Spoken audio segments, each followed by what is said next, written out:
این یه پارکور خیلی آسونیه یا خیلی سخته؟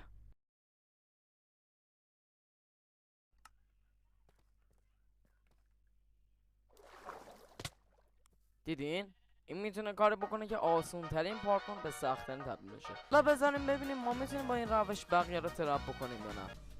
سلام سلطان. سلام. سلام. خوبی؟ داش این پارکور رو میبینی؟ این پارک ما سه تا واسه نرو. بذار اول قوانین بازی رو بر توضیح بدم. به من اینجا تاش ترپه یا نه؟ نه. ببین الان میخوای ببین اون تاش ترپ آیا یا از این وقت خودت ببین تاش ترپه. خب بیشه.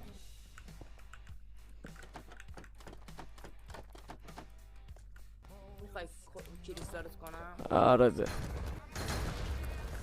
خدا نگهدار.